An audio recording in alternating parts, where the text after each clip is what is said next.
I vividly remember playing a demo of Cave Story on the Wii when I was younger.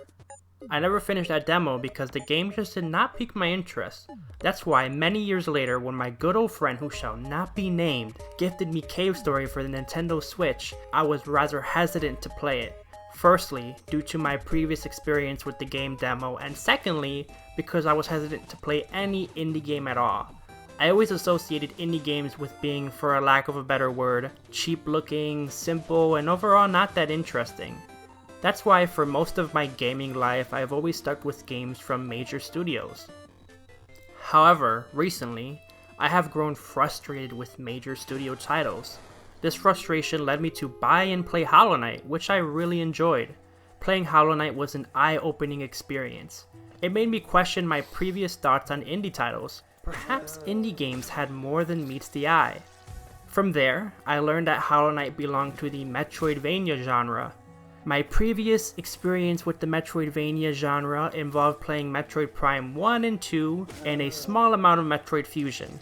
Remembering how much I enjoyed those games, I sought out other indie games that belonged to the same genre, because I needed to scratch that specific gameplay itch provided by that genre.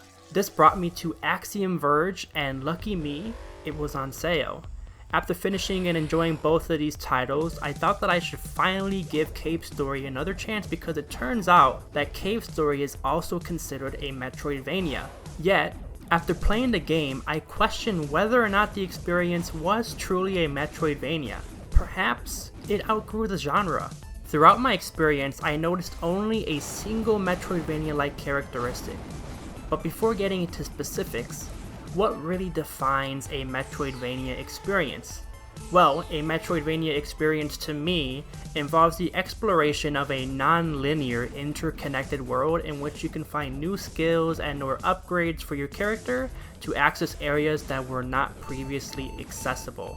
There's a lot more to a Metroidvania, but that is just one simple definition. In a Metroidvania, you may or may not, but you more than likely will, get lost exploring.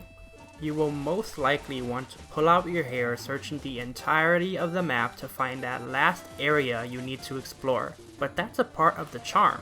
Regardless, that single characteristic of a Metroidvania seen in Cave Story involves using objects acquired later in the game to go back to other areas to access other items.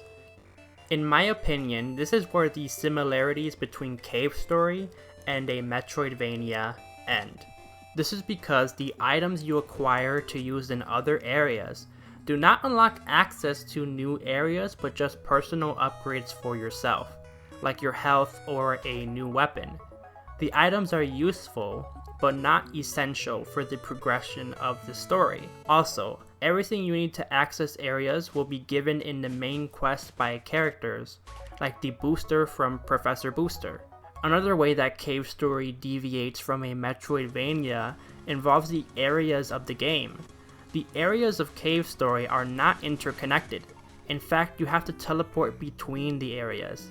Other Metroidvania games do have teleportation, but the areas are also mostly interconnected. The disconnected areas of Cave Story tend to make the exploration of Cave Story heavily linear.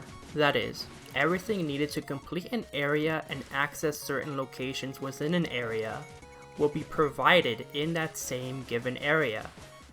You do not have to backtrack to previous areas to find items to solve the problems in a new area. This is a major difference in the exploration between Cave Story and a traditional game of the genre. One more thing I would like to bring up are upgrades and how they function in Cave Story, specifically the weapon upgrades. Unlike other Metroidvanias, the weapon upgrades, except for one, are not permanent. All upgrades done to a specific weapon only last until damage is taken, then can only be upgraded again upon defeating enemies for crystals. Given all of these differences between Cave Story and other Metroidvania titles, I truly believe that this game has deviated significantly from the original idea of a Metroidvania. In a way, the game has outgrown the Metroidvania genre. That's why I believe Cave Story should belong to a genre of its own.